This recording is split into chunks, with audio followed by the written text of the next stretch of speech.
What's going on, Bobcats, and welcome to the first episode of The Sage for this 2021-2022 school year. My name is Cooper Hancock, your assistant web editor. And I'm Madeline Mack, your web editor-in-chief for this school year. We are so excited to be a key part of our campus this year and to share all the stories of our Sage Creek students. And to keep everyone updated on what is going on in our community. Without further ado, let's get right into it.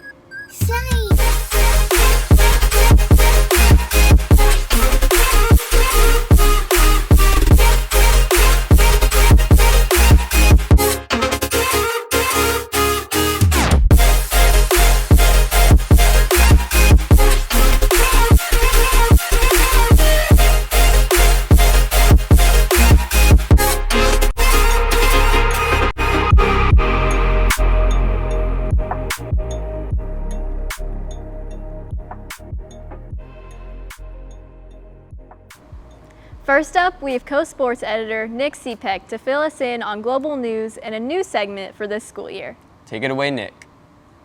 Hello, Sage Creek. I'm Nick Cepek, and you're watching Nick's News Corner. As of Friday, September 3rd, there have been 5 positive COVID-19 cases reported on Sage Creek's campus. Cases have resulted in teachers and students entering a state of quarantine due to close contact tracing. This comes after a major increase in COVID-19 cases in Carlsbad, from 0 new cases on August 1st to 1,121 cases on September 5th. In California, the Delta variant has become more prevalent. The California Department of Public Health reported 41,866 Delta variant cases as of September 1st, 2021. Daily COVID-19 cases are available for staff, students, and family at no cost in front of Sage Creek's campus in the guest parking lot. The location is open Monday through Friday from 7:30 to 8:30 a.m. and 3 to 4 p.m. Registration must be completed ahead of time at inspireddiagnostics.com/CUSD. Back to school night will be on Thursday, September 9th, virtually at 6 p.m. Information will be sent through Parent Square for all those interested. Saturday marks the 20-year anniversary of the 9/11 terrorist attacks. Let us pause for a moment of silence to remember the fallen.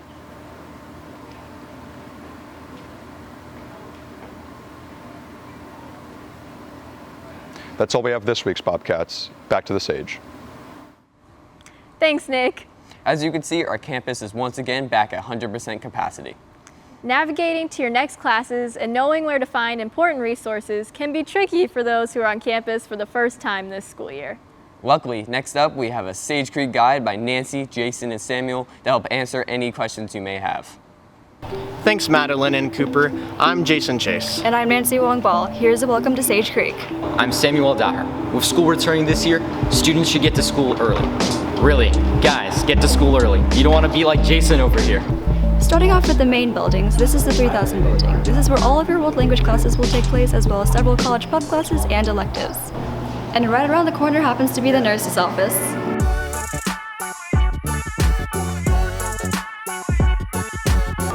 Next is the 2000 building, which contains some of your English and math classes, as well as all of your history classes.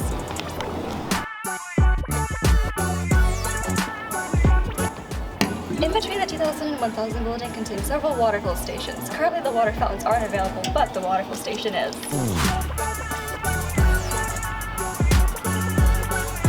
And then we have the 1000 building, which has all of your science classes, some of your math classes, and it also happens to have the cafeteria.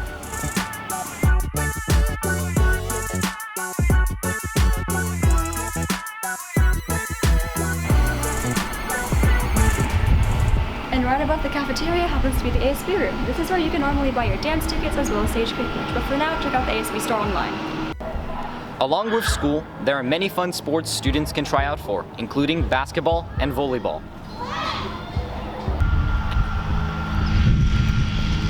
Here behind me is the baseball and softball field.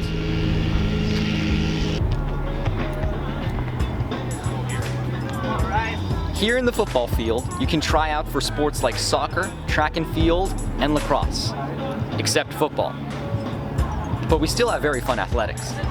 Remember, Bobcats, we're still in a pandemic. There are many new COVID protocols to keep staff and students safe.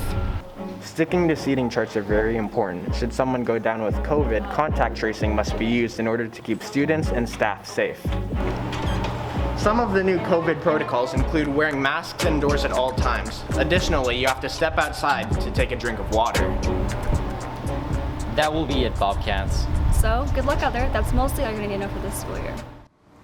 Thank you all. That definitely would have helped me freshman year. Without Link Crew, I would have probably spent first period in the 2000 building bathroom.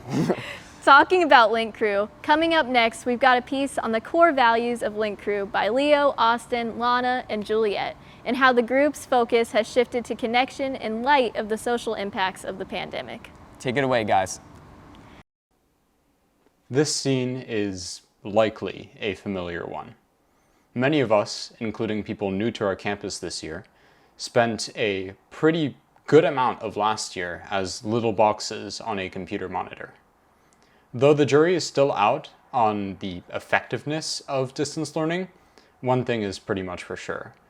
Medical experts typically agree that spending a large amount of time indoors with very little social interaction is bad for your ability to make connections. Knowing that this inability to make connections would disproportionately affect people new to Sage Creek, Link Crew, coordinated by Mrs. Brown and Mrs. Berry, sprung into action. We really decided as a team that we wanted to keep the program running, so we tried to do a virtual leadership. We were one of the first groups in the school district to use Google Meet, so we met every week virtually. Unfortunately, it just wasn't the same kind of connections as in person. Though we are back on campus now, we, freshmen and sophomores especially, are still experiencing the aftershocks of last year's lockdown. Link Crew Commissioner Capri Suarez hopes to take advantage of being on campus to foster a closer sense of community. This year, I hope that we really do get to build closer relationships with our freshmen, and it get to the point where we'll be at, like, say, a volleyball game or a basketball game and be like, oh, so-and-so, I'm so glad you're here, like, thanks for coming. And instead of it being like, oh yeah, like that was my Link Crew leader, or like I met them once, have it be more of a year-long relationship. Despite a rather radical change in environment and means, Link Crew's mission has remained largely unchanged.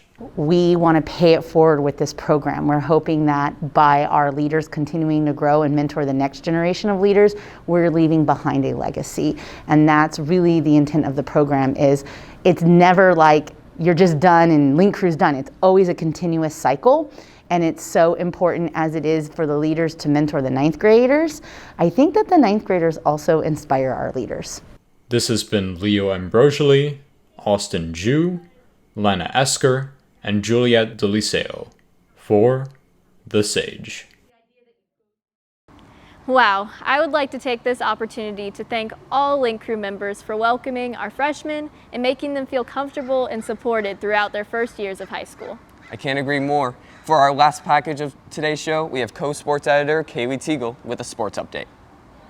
Happy third week of school, Bobcats. My name is Kayley Teagle, and I'm one of your sports editors for this school year. With that being said, we have lots of sports to catch up on. Kicking it off on the first day of school, girls JV and varsity volleyball both won against San Pasqual. 1 week later on Tuesday, they unfortunately lost playing Del Norte. 2 days later on Thursday, redemption was made against El Camino. Over the weekend, varsity took second place out of 48 teams in the Sweetwater tournament. And today, they're playing against Fallbrook. Wishing luck to the girls. Switching gears towards girls tennis, who have played Rancho Buena Vista for their first match, Poway last Thursday, and San Marcos yesterday. Cross country had their first invitational last Saturday at Canyon Crest Academy, and will be supported by their new coach, Jason Jacobson. Freshman Gabby Peters won first place with a crazy fast time. Lastly, field hockey has their first game yesterday against Vista. Athletic clearance is now open for winter sports and due October 22nd. If you need any other information, contact Athletic Director Miss Williams. Now sending it back to our anchors, Madeline and Cooper. Thanks, Kayley. And that about wraps up today's episode. As we begin this 2021-2022 school year, the SAGE staff is committed to representing the diverse range of students and interests across campus and our community. Make sure to follow @The Sage Publication on Instagram and head over to thesagenews.com for all the latest articles, weekend photos, and more. Have a great rest of your week, Bobcats. And once again, this has been Madeline Mack and Cooper Hancock reporting for The Sage.